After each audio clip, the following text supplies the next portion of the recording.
오늘의 헤드라인 뉴스입니다. 인공지능이 기존 소프트웨어 시장을 대체할 것이라는 공포가 확산되며 뉴욕 증시가 일제히 하락 마감했습니다. 특히 IBM과 서비스나우 등 주요 기업의 실적이 AI발 업황부진 우려를 키우자 기술주 매물이 쏟아지며 S&P 500의 사상 최고치 행진도 사흘 만에 멈춰섰습니다. 호르무즈 해협 내 군사 충돌 우려로 국제유가가 나흘 연속 급등하며 브렌트유 $100 선을 돌파했습니다. 미국의 격침 지시와 유조선 납포 등 강대강 대치가 이어지면서 에너지 시장의 긴장감은 최고조에 달하고 있습니다.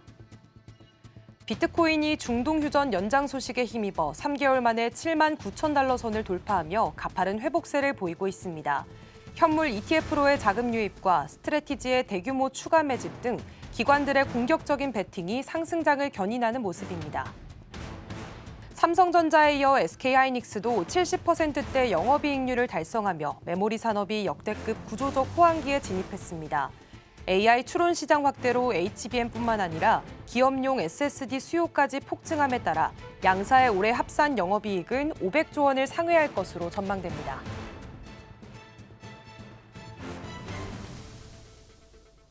시청자 여러분 안녕하세요. 출발 증시와이드 1부 시작합니다. 진행의 김고은입니다. 어제 코스피는 또 한 번 사상 최고치를 경신하면서 마감을 지었습니다. 벌써 사흘 연속인데요. 또 장중에는 한때 6,500포인트 선 위를 웃도는 모습들도 나타났습니다. 어제 SK하이닉스의 실적 발표가 있었고요. 1분기 영업이익이 37조 원을 기록하면서 창사 이래 최대 실적을 발표했습니다. 반도체주로 수급이 또 한 번 쏠리는 모습이었는데요. 다만 코스닥 같은 경우에는 약보합권으로 마감을 지었습니다. 그런데 간밤에 있었던 뉴욕 증시 3대 지수 일제히 하락으로 마감했습니다. 중동 지역 내부에서 긴장감이 고조됐기 때문인데요. 지금 테헤란 지역에서는 방공망이 가동됐다라는 소식이 들려오면서 군사 충돌에 대한 우려가 확장되고 있습니다. 그리고 장 마감 후에 있었던 인텔은 호실적을 발표하면서 시간의 거래에서 15%의 상승세를 이어가고 있습니다. 그렇다면 자세한 뉴욕 증시 마감 상황 살펴보겠습니다. 네, 이날은 3대 지수 모두 약세로 마무리가 됐습니다. 중동 지역의 긴장감이 또 한 번 고조되는 보도들이 이어졌기 때문인데요. 3대 지수 모두 약보합권의 움직임 나타냈고요. 특히나 나스닥 지수가 0.89%로 강하게 빠지는 모습들이 나타났습니다. 지금 어제 들려왔던 이야기로는 이란의 수도인 테헤란 내부에서요. 적대적 공중활동이 포착이 되면서 방공망이 가동됐다라는 보도가 함께 전해졌습니다. 다만 현재까지는 어떤 목표물이 겨냥을 됐는지 실제 피해가 있었는지 아직 확인이 되지는 않은 상황이고요. 여기에 더해서 지금 이스라엘 국방장관이 전쟁 재개 준비가 이미 끝났고 미국의 승인만 남았다라고 밝히면서 군사 충돌이 본격화될 수 있다라는 가능성을 배제할 수 없는 상황이 됐습니다. 다만 이스라엘 측은 이번에 이란을 공격한 적이 없다라면서 반대 의사를 보이기도 했습니다. 현재 미국은요, 이란을 압박하기 위해서 해상 봉쇄 수위를 높여가는 모습들도 나타납니다. 미군은 지금 인도양에서 이란산 원유를 운반하는 유조선에 해상 차단 작전을 시행했고요. 승선 검사를 진행했습니다. 그렇기 때문에 공식적으로 납포라는 표현을 사용하진 않았지만 외신에서는 사실상 납포라고 확인을 하고 있는 상황이고 작전 범위 역시 기존의 호르무즈 해협을 벗어나서 이제는 인도양까지 더욱더 확대가 되면서 이란의 원유 수출을 전방위적으로 차단하려는 전략이 분명해 보였습니다. 그리고 지금 트럼프 대통령은 해협에 기뢰를 설치하는 모든 선박들에 대해서요. 크기와 관계없이 사격을 해서 격침하라라는 미 해군의 지시를 내린 것으로도 보도가 전해졌는데요. 그렇다 보니까 호르무즈 해협에 대한 긴장감은 더욱더 고조가 되고 있는 상황입니다. 그런 동시에 지금 이란이 종전과 그리고 비핵화 합의에 나설 때까지 이란에 대한 해협 봉쇄를 유지하겠다라는 입장도 고수하는 상황입니다. 지금 이란을 협상장으로 끌어내겠다는 전략들을 나타내고 있지만 이란은 봉쇄 해제가 먼저라는 입장을 고수하고 있기 때문에 상황은 더욱 미지수로 흘러가고 있고요. 앞으로 협상 재개가 더 어려워질 수 있다는 우려감도 함께 깃들고 있습니다. 그런데 이렇게 호르무즈 해협을 둘러싼 군사적인 충돌이 지속될 경우에는요, 국제 유가 급등에 대한 경계감을 떨쳐낼 수가 없을 것 같습니다. 그리고 한편 이란이 해협의 기뢰를 추가로 부설했다라는 소식이 간밤에 또 전해지기도 했고, 또 여기에다가 갈리바프 이란 의회의장이 협상에서 손을 뗐다라는 이야기까지 전해지면서 장중의 뉴욕 증시 변동성이 커지는 모습들도 나타났습니다. 그렇다면 다음 장으로 넘어가 보겠습니다.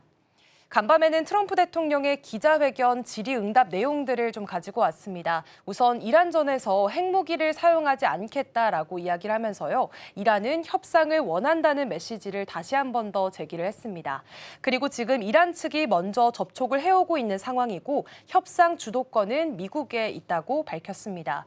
그리고 지금 이란 내부에서는 지도부 제거로 인해서 권력 다툼이 극심한 상황이기 때문에 이런 지도부의 혼란이 정리될 때까지 미국은 시간을 주기로 이야기를 하고 있는 상황이고요. 만약에 합의가 불발된다면 군사적인 수단을 동원해서 상황을 종결하겠다라는 멘트까지 나오기도 했습니다.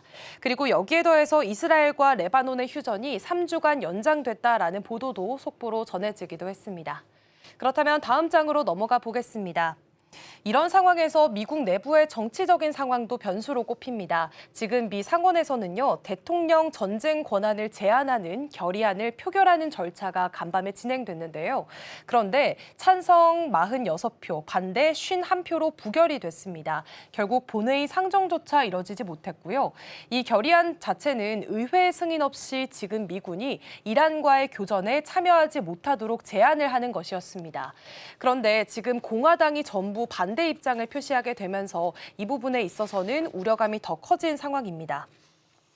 결국 이로써 트럼프 대통령 당분간은 의회 제약 없이요, 군사작전을 이어갈 수 있는 상황이 됐습니다. 현행법상 대통령은 일정 기간 동안 의회 승인 없이 군사행동이 가능하고 필요할 경우에는 최대 90일까지 연장도 가능한 상황입니다.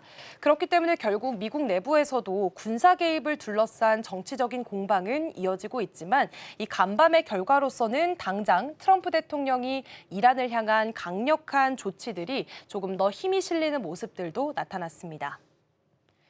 이런 상황 속에서 트럼프 대통령이 다음 달 중국 방문 일정이 예정되어 있는데요. 그런데 시장에서는 이것조차 불확실성이 커지고 있다라고 이야기를 하고 있습니다. 다음 달에는 약 10년 만에 중국 방문이 예정되어 있고요. 그런데 중동 정세가 장기화될 경우에는 이 일정이 다시 미뤄질 가능성도 제기가 되고 있는 겁니다. 미국과 이란 협상이 뚜렷한 진전을 보이지 못하고 있기 때문에 휴전만 연장이 된 상황입니다. 그렇기 때문에 외교적인 부담도 점차 커지고 있고요. 다만 만약에 협상이 정상회담이 성사될 경우에는 지금 미국과 중국 간에 에너지와 농산물 협력은 물론 이란 문제 해결을 위해서 공조 논의까지 이어질 수도 있다라는 점에서 만약 이뤄진다면 외교적인 의미는 더 커질 수도 있다라는 점까지 확인을 해보셔야겠습니다. 그렇다면 다음 장으로 넘어가서 간밤에 발표됐던 경제 지표들 확인해 보겠습니다. 먼저 고용 지표인데요. 지금 미국 노동시장이 여전히 견조한 흐름을 보이고 있다라는 것이 확인됐습니다. 먼저 지난주 신규 실업수당 청구 건수가 21만 4천 건이 집계가 되면서요. 전주보다 6천 건 증가했습니다. 시장 예상치였던 21만 건을 웃돌게 된 건데요. 결과적으로 실업한 사람의 수가 조금 늘어나긴 했습니다.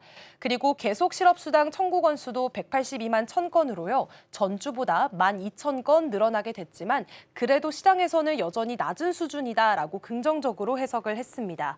결국 일부 증가 흐름이 나타나고는 있지만 고용 시장이 급격히 식고 있다라고 판단하기에는 아직까지는 견조한 상태다라고 시장은 해석을 내리고 있는 상황입니다. 그런데 최근에는 변수도 있죠. 연준이 최근 베이지북에서 중동 분쟁을 주요 불확실성 요인으로 꼽고 있습니다.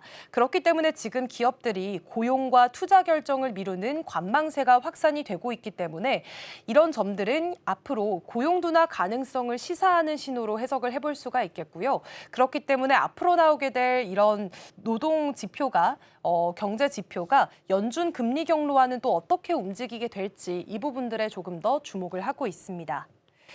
그리고 지금 4월 미국 제조업과 서비스업 경기도 개선세를 나타내는 지표가 함께 발표됐습니다.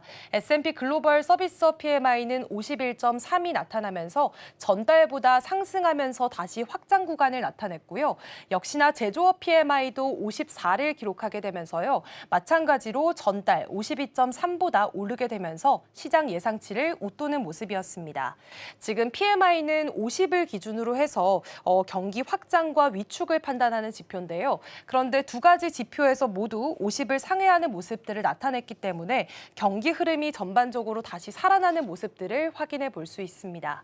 그리고 특히나 제조업 분야에서는 생산과 신규 주문이 늘면서 회복세가 뚜렷했는데요. 그런데 역시나 여기에서도 변수가 짚히고 있죠. 중동 전쟁 여파로 에너지 가격과 물류 비용이 상승하고 있습니다. 그렇다 보니까 기업들의 비용 부담이 확대가 되고 있고요. 그렇다 보면 판매 가격 상승으로도 이어질 수 있다라는 점에서 우려감 함께 생성되고 있습니다. 그리고 물가 압력은 최근 1년 내에서 가장 높은 수준으로 올라왔기 때문에 결국 경기 자체는 버티고 있지만 물가가 다시 자극되는 흐름이 나타나고 있다 보니까 앞으로의 전쟁에 대해서 장기화가 될지 이 부분도 큰 변수로 작용할 것으로 보입니다. 그렇다면 다음 장 넘어가겠습니다. 간밤에는요, 어제 테슬라가 실적 발표를 했고 또 연구용 반도체 팹 구축 계획을 발표했습니다. 약 30억 달러를 투자해서 텍사스 기가팩토리 부지 내에서 연구용 반도체 팹을 구축하겠다라는 이야기를 내놓게 된 건데요. 우선 해당 시설 같은 경우에는 월 수천 장의 웨이퍼를 생산할 수 있는 규모고요. 본격적인 양산보다는 일단 파일럿 라인을 성격이 좀 더 강한 것으로 알려져 있습니다. 그렇기 때문에 앞으로 테라팹 프로젝트의 실현 가능성을 먼저 검증을 해보겠다라는 전략으로 해석을 해볼 수가 있겠습니다. 그런데 이 안에서 머스크가요, 인텔의 차세대 공정인 14A 공정을 활용하겠다라고 계획을 발표하기도 했죠. 완전히 지금 성숙된 기술은 아니긴 하지만 향후에 대규모 생산 시점에 돌입해서는 그래도 충분히 상용화가 가능하다라고 언급을 했고요. 다만 인텔 공장을 직접적으로 활용할지 아니면 기술만 도입할지는 공개되지 않았습니다. 그래도 인텔은 이런 머스크 CEO의 발언 덕분에 간밤에는 주가가 2.3% 상승으로 마무리가 됐습니다. 그렇다면 특징주의 흐름 살펴보겠습니다. 먼저 인텔 같은 경우에는요. 우선 장중에는 머스크의 발언 효과로 인해서 2%대 강세로 마무리가 됐고요. 장 마감 이후에는 지금 1분기 매출과 1분기 실적에 대한 이야기들이 발표가 됐습니다. 그런데 1분기 실적 굉장히 좋게 나왔는데요. 1분기 매출이 기존에 123억 달러 정도로 예상했는데 135억 달러로 집계가 됐고요. EPS 역시나 크게 상회하는 모습들을 나타냈습니다. 그리고 데이터 센터와 AI 매출 역시나 잘 나왔고 파운드리 매출까지도 우려했던 것보다는 훨씬 더 좋게 나오게 되면서 시장은 크게 반응을 하는 모습이었습니다. 그리고 2분기 매출에 대한 가이던스 역시 높게 잡았습니다. 기존에는 130억 달러 정도로 예상을 하고 있었는데 이를 상회하는 138억에서 그리고 148억 달러로 잡게 되면서 시장은 시간의 거래에서 현재는 20% 넘게 급등하는 모습들로 이어지고 있습니다. 다음으로는 특징주 룰루레몬 가지고 왔습니다. 간밤에 13%의 하락으로 이어지게 됐는데요. 지금 룰루레몬은 실적 부진을 계속해서 겪고 있습니다. 그런데 하이디 오닐을 새로운 CEO로 선임하겠다라는 소식이 들려왔음에도 불구하고 하락세를 보였고요. 그래서 우선 오닐 새 CEO 같은 경우에는 9월 8일부터 새롭게 맡게 될 예정입니다. 그런데 시장에서는 실적 회복에 대한 불확실성이 조금 더 크게 부담으로 작용을 하고 있는 모습이고 올해 들어서는 벌써 룰루레몬의 주가가 21% 넘게 하락하는 모습들도 나타나기도 했습니다. 그렇다면 히트맵의 움직임도 살펴보겠습니다.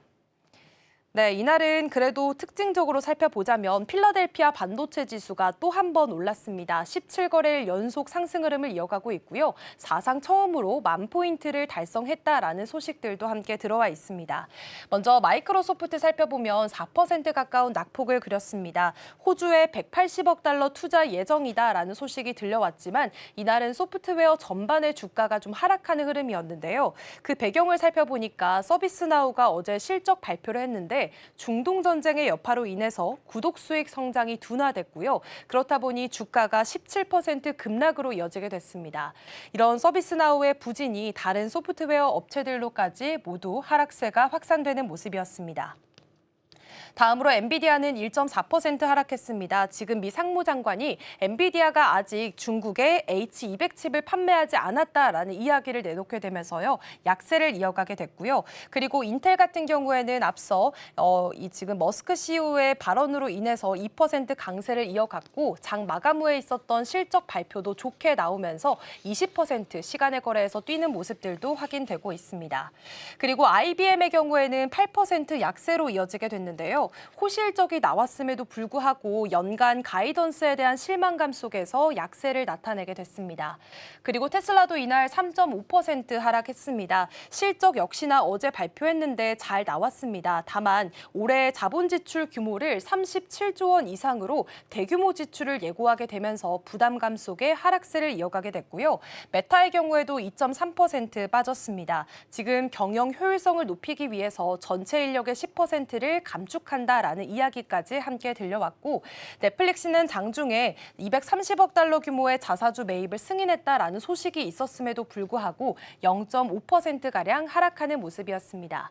이렇게 간밤에는 중동 지역의 긴장감이 다시 한 번 더 고조가 되면서 3대 지수는 모두 약세로 마무리가 됐습니다. 그래도 국내 증시에서는 지금 코스피가 4흘 연속으로 사상 최고치 랠리를 보여주고 있기 때문에 과연 오늘 금요일장에서는 어떤 분위기를 연출할지 기대가 되고 있는데요.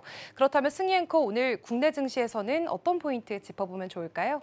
네, 코스피가 하루마다 최고치를 갈아치우고 있습니다. 어제 하루만 보면요, 250포인트 가까운 변동성을 보였음에도 불구하고 결국에는 장중 사상 최고치로 마감하는 모습들을 보였는데요. 실적의 힘과 전쟁의 공포가 정면으로 충돌했던 어제의 마감 상황부터 먼저 짚어보도록 하겠습니다.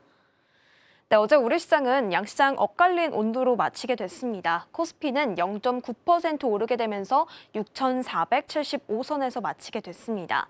장중에는 처음으로 6,500선을 터치하기도 했는데요. 그런데 이렇게 어제의 흐름들을 살펴보면은 굉장히 극적인 변동성을 보였다라는 부분들을 확인해 볼 수가 있습니다.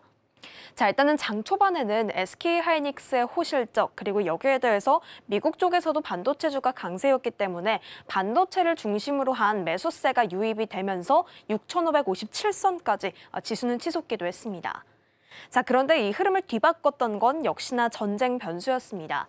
지금 테헤란에서 장중에 방공망이 가동됐다라는 소식들이 나오게 되면서요. 군사 충돌에 대한 우려가 확산이 됐지만 이 이후에 방공망 점검이었을 뿐 이란에 대한 직접적인 공격은 아니다라는 것들이 확인이 되면서 코스피는 빠르게 낙폭을 회복했고 튀었던 국제 유가까지도 다시 진정세를 보이는 양상을 보였습니다.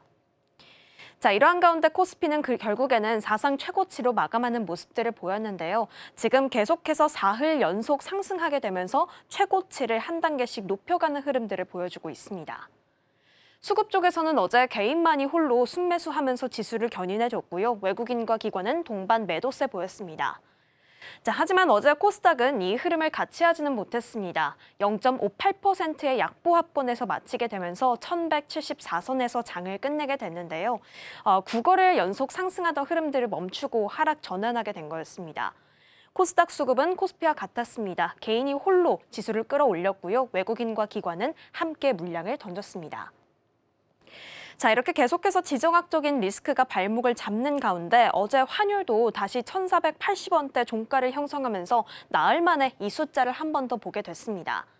자, 이렇게 지정학적 리스크가 있기는 하지만 그럼에도 환율 안정을 위한 수급 여건이 개선되고 있다는 흐름들도 함께 공존하고 있는데요. 크게 세 가지가 함께 겹치고 있습니다. 일단 이달 들어서 20일까지는 국내 무역 흑자가 104억 달러를 기록했다라는 부분이 첫 번째 포인트가 되겠고요. 그리고 가장 무엇보다 중요한 점은 이 외국인의 순매수세가 국내 증시에서 다시 유입이 되고 있다라는 부분들입니다. 동시에 계속해서 빠져나가던 개인들의 자금, 해외로 빠져나가던 자금들도 다시 함께 국내로 돌아오고 있다는 것들도 포착이 되고 있는 상황이라고 합니다.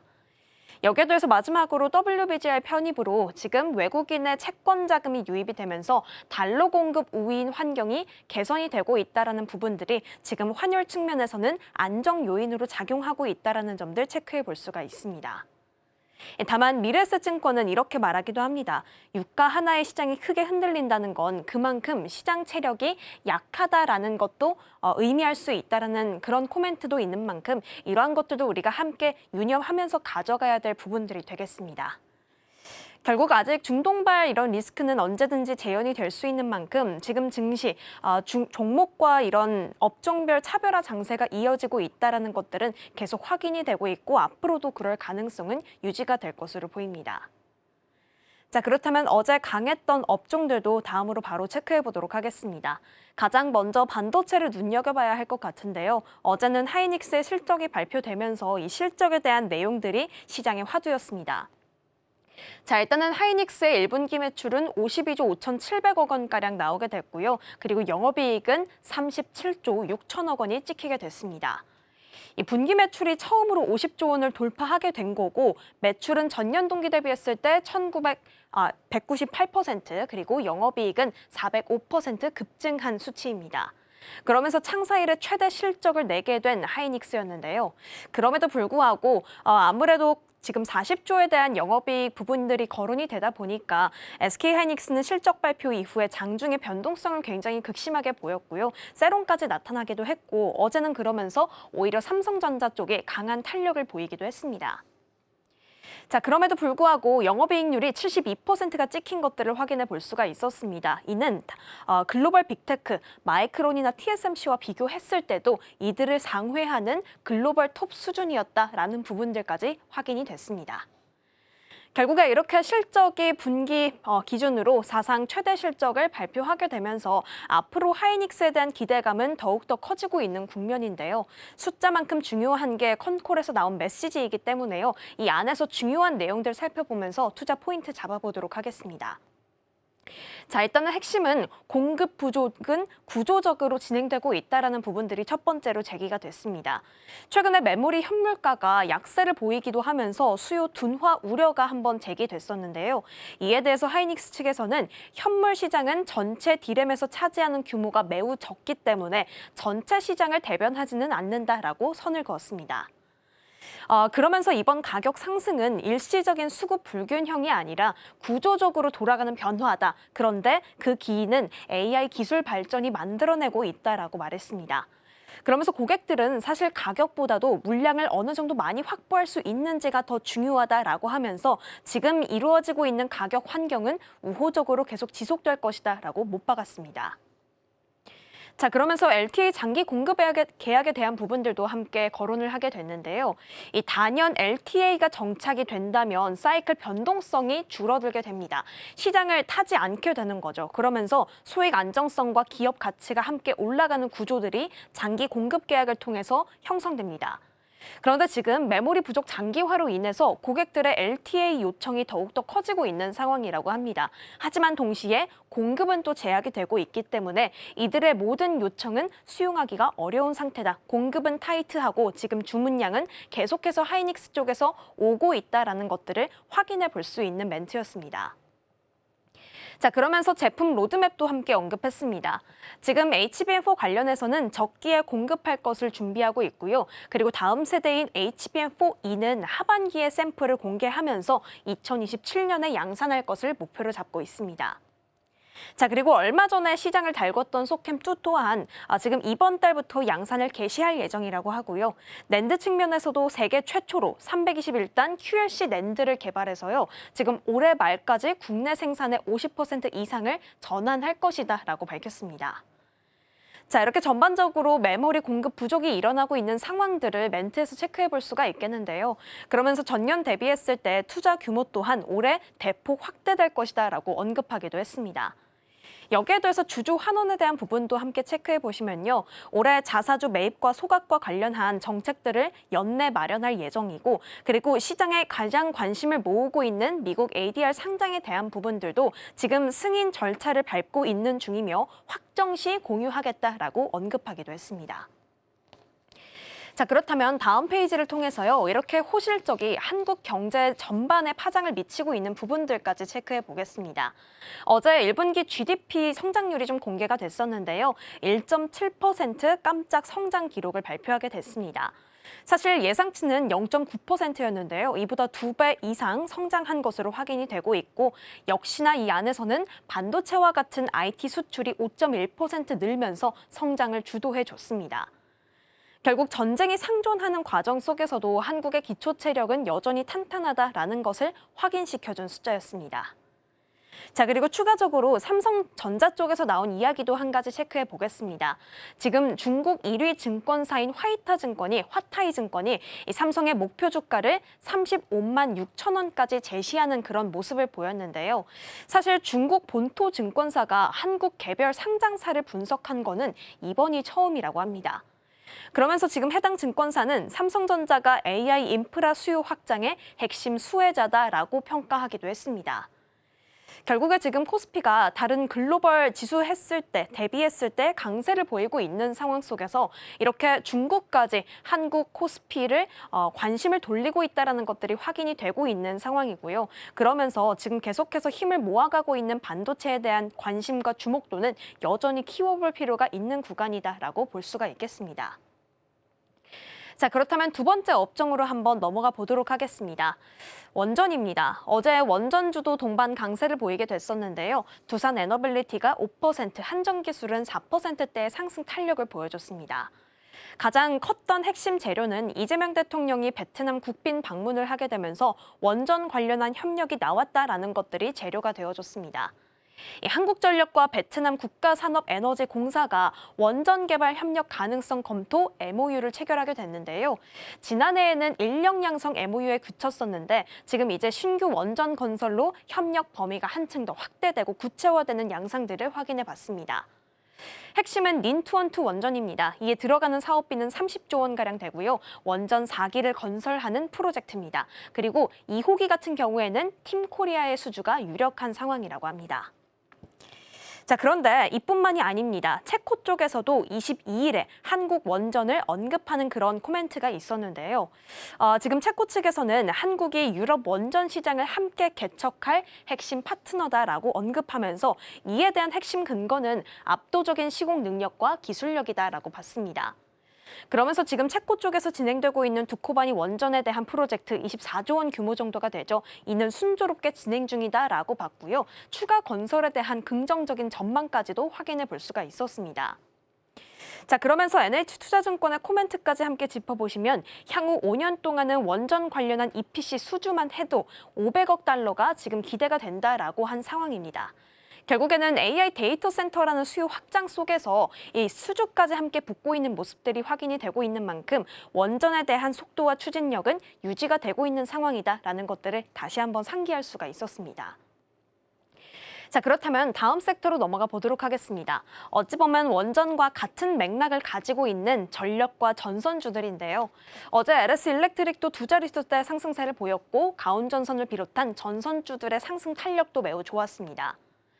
자, 일단은 최근에 전력과 전선이 다시 주목받기 시작했는데 AI 데이터 센터 확장으로 인한 전력 투자도 계속 지속될 것이다라는 이야기들이 상방 압력으로 작용을 했었죠.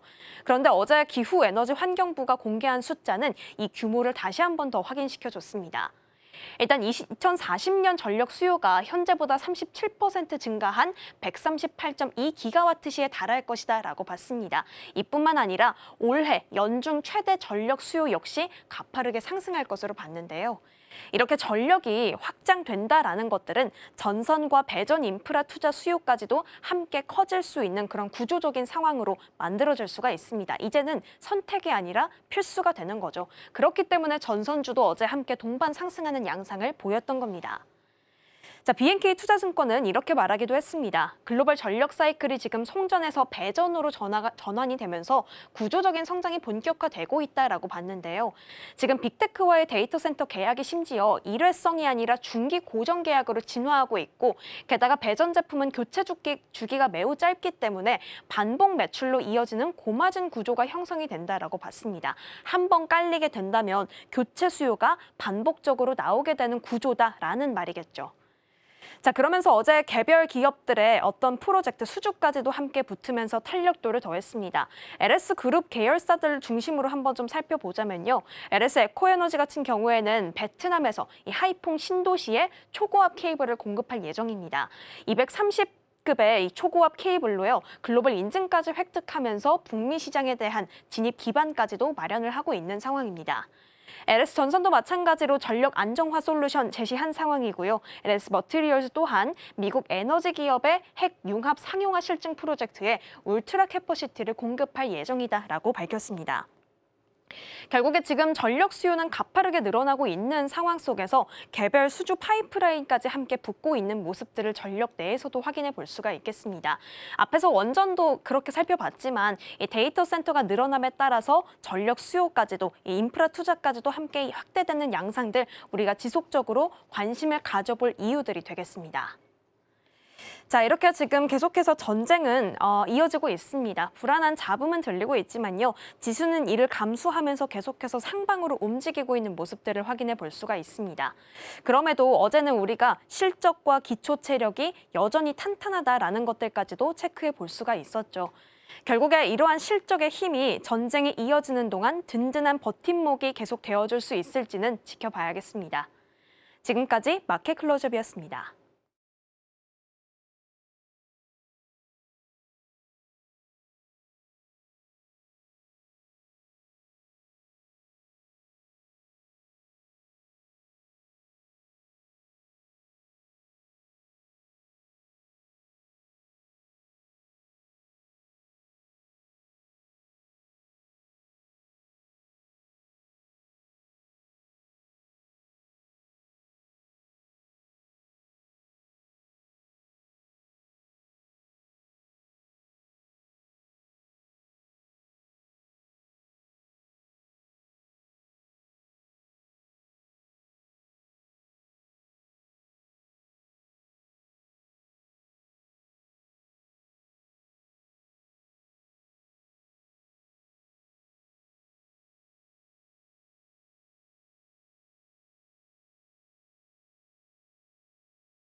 시장의 트렌드가 어디로 향하고 있는지 맥을 짚어보겠습니다. 머니 트렌드 시간입니다. 서수진 앵커와 함께합니다. 어서 오세요. 안녕하세요.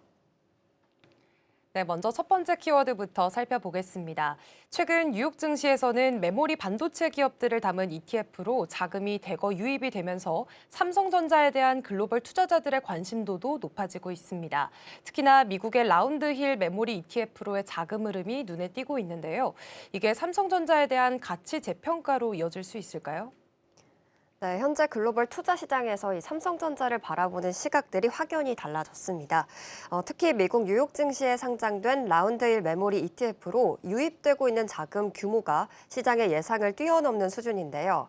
21일 기준으로 이 ETF의 총 운용 자산 규모가 12억 2천만 달러, 우리 돈으로는 약 1조 8천억 원까지 불어난 상태입니다.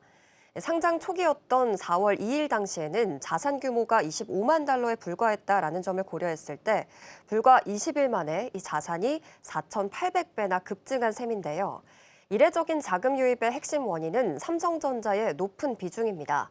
이 해당 ETF 안에서 삼성전자의 비중은 23% 정도로 SK하이닉스와 합친다면 이 전체 포트폴리오 절반 이상을 한국 메모리 기업이 차지하고 있습니다. 월가에서는 이것을 두고 가장 저평가된 AI 공략법이라는 평가를 내놓고 있는데요. 그동안 미국 투자자들은 AI 붐의 최대 수혜주인 삼성전자를 공략하고 싶어도 한국 시장에만 상장이 되어 있어서 접근이 쉽지 않았습니다.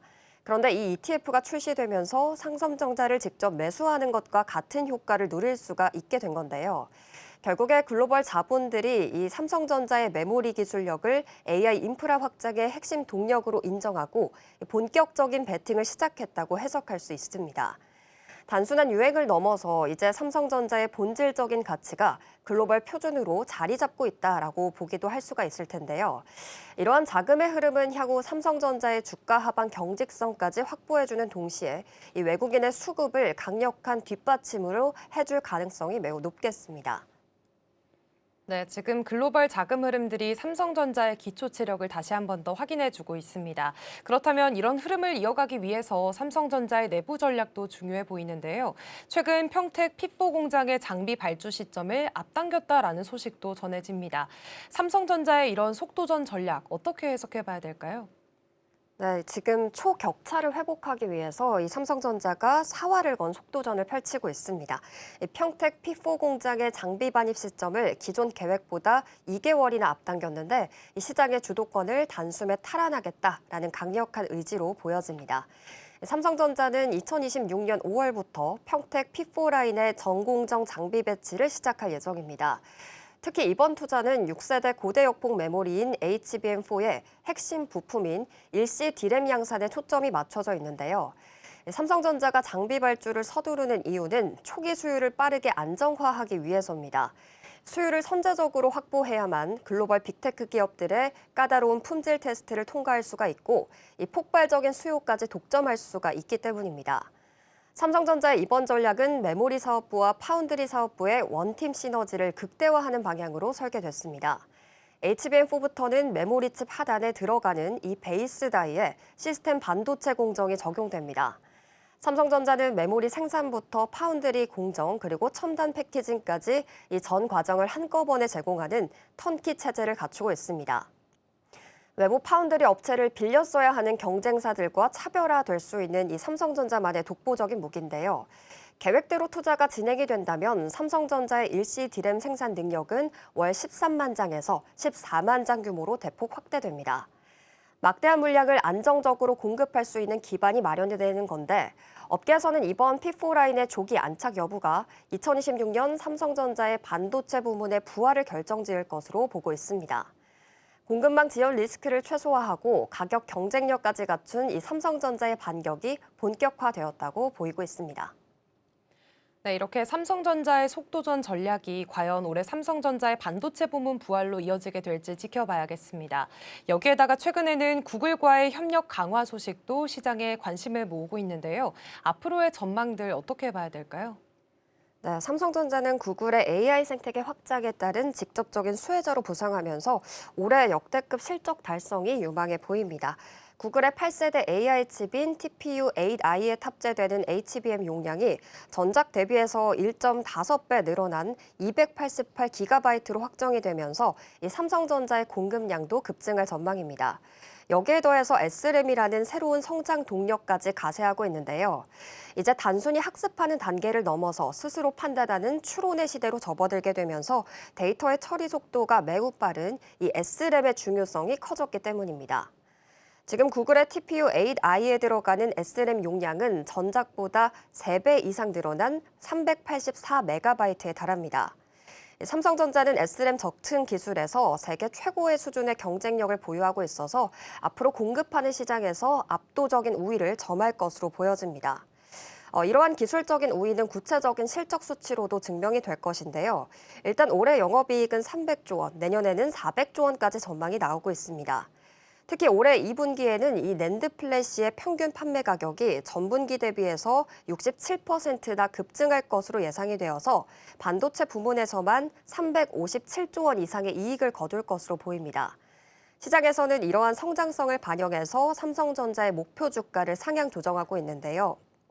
중국의 최대 증권사인 화타이증권은 이 삼성전자의 목표 주가를 외국계 증권사 중에 가장 높이 제시했습니다. 35만 6천 원으로 제시했는데요. 이제 국내 신한투자증권 측은 역시 2분기 깜짝 실적 기대감을 반영하면서 목표 주가를 30만 원까지 상향했습니다. 종합해본다면 삼성전자는 AI 인프라 수요의 핵심 수혜자로서 2026년 하반기까지 이 메모리 가격 인상과 또 물량 증대라는 두 마리 토끼를 모두 잡을 것으로 보입니다.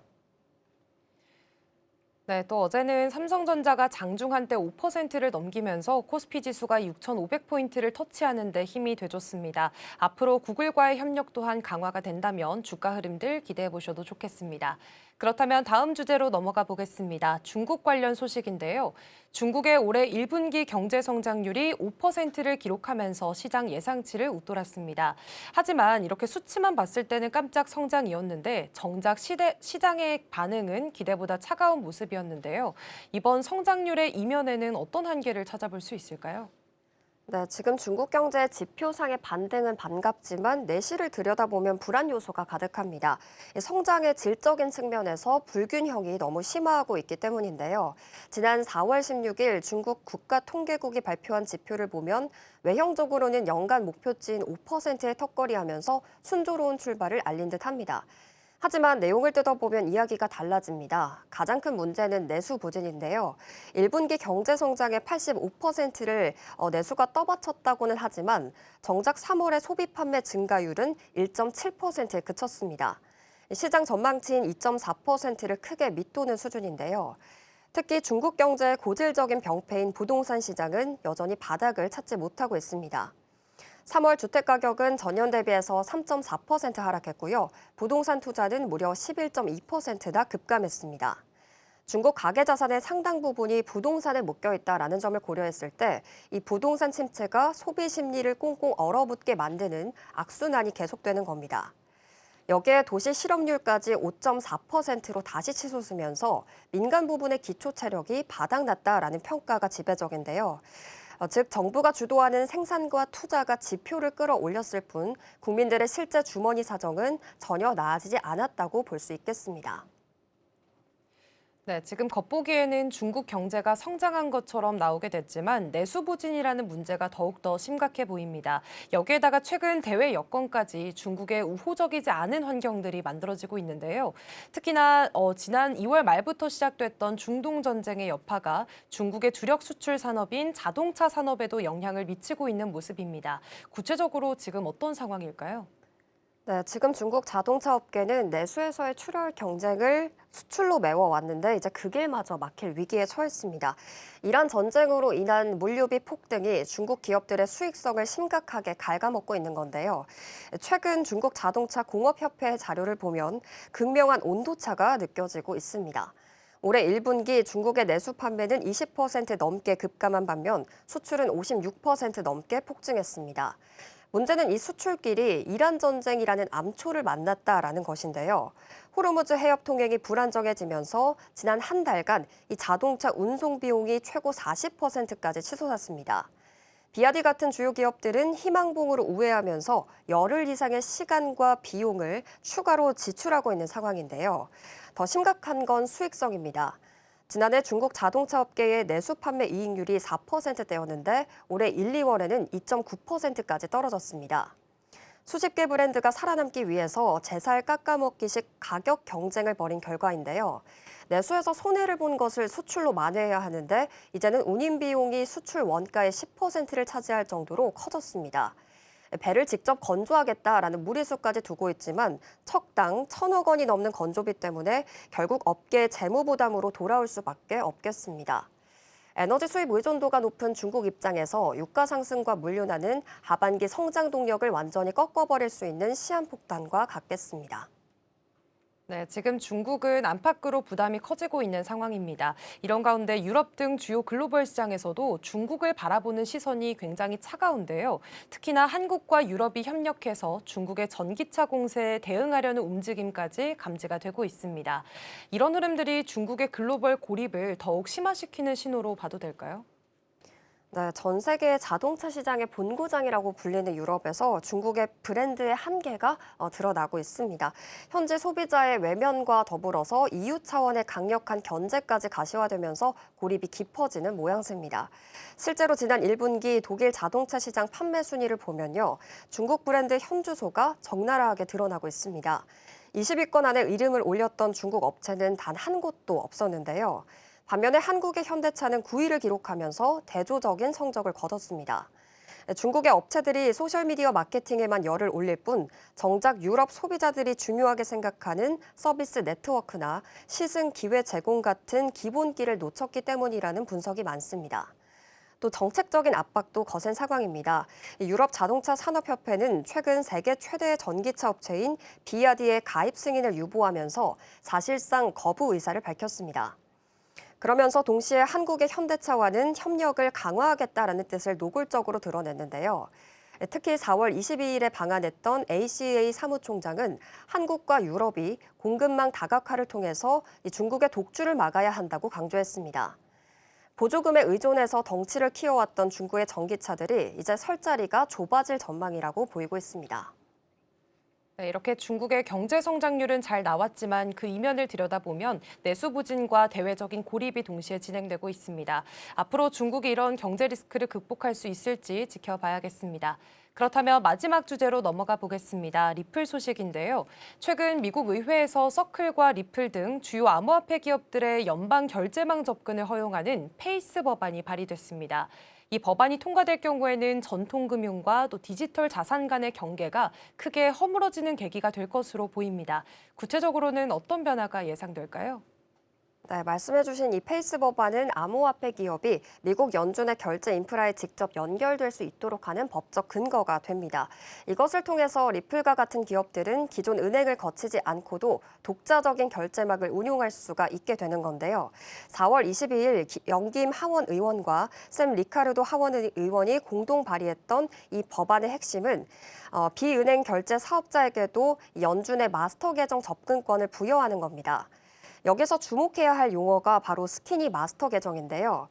이는 일반 은행처럼 예금 업무 전반을 수행하지는 않지만 결제와 송금에 필요한 핵심 기능만을 갖춘 계정을 의미하고 있습니다. 현재 미국의 결제 시스템은 여러 중개기관을 거치기 때문에 속도가 느리고 수수료가 높다는 단점이 있었습니다. 하지만 이 법안이 시행되게 된다면 리플이 연준의 인프라를 직접 활용하면서 송금 속도를 획기적으로 높이고 비용까지 낮출 수가 있게 됩니다.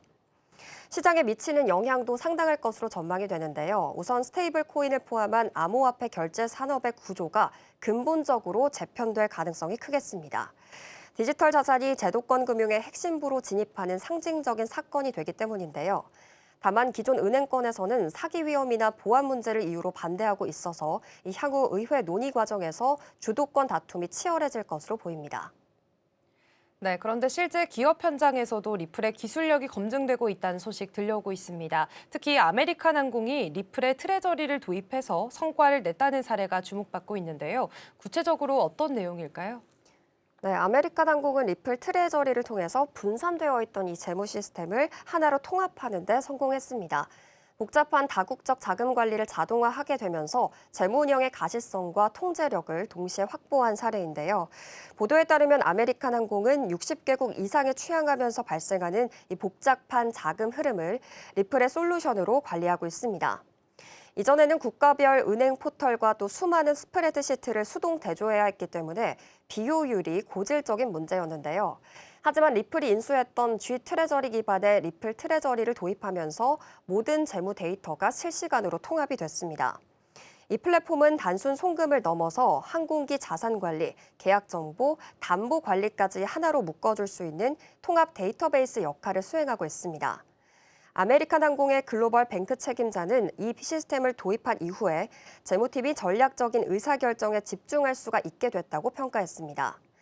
리플의 기술이 이제 투자를 넘어서 초거대 기업의 백오피스 혁신을 이끄는 실질적인 엔터프라이즈 솔루션으로 자리 잡았음을 보여주고 있습니다. 네, 이렇게 기술적으로는 인정을 받고 있지만 최근 XRP의 가격은 차트상 하락 삼각형 패턴이 나타나면서 투자자들의 불안감도 커지고 있습니다. 향후 가격 전망들 어떻게 봐야 될까요? 네, 현재 리플 가격이 단기 지지선을 하향 돌파하는 것은 맞지만 추가 상승을 위해서 매물을 소화하고 있는 유동성 확보의 과정으로 풀이가 되고 있습니다. 2014년부터 형성이 됐던 장기 상승 채널인 비프로스트 브릿지가 여전히 견고하게 유지되고 있다는 점에 주목을 해야겠는데요. 기술적으로 보면 최근 하락 삼각형 패턴의 하단을 이탈하면서 심리적인 지지선이 무너진 것처럼 보입니다. 그러나 전문가들은 이것을 유동성 수위부 현상으로 해석하고 있는데요. 가격을 의도적으로 밀어내면서 손절 물량을 받아낸 뒤에 반등 동력을 얻는 겁니다.